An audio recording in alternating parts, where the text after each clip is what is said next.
ගිහින් අයියාගෙන් බඩු ටික ගන්න. මම නම්බරේ දාලා තියන්න අනිවාර්යෙන්.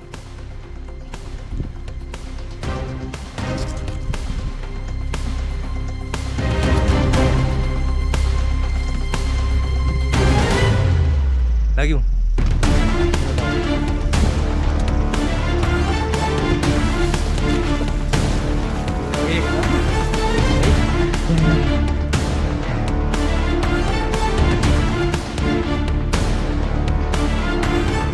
පළවෙනි පීක් එකේ බේන හරියට ආවා.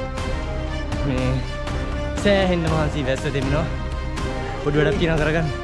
බෑග් එකේ ජැකට් එක දාගන්න බා. මෙතන මොටර් ටැප් පුරව ගන්න. විස්තරේ කියන්න උඩට ගිහිල්ලා. බඩිස් මේක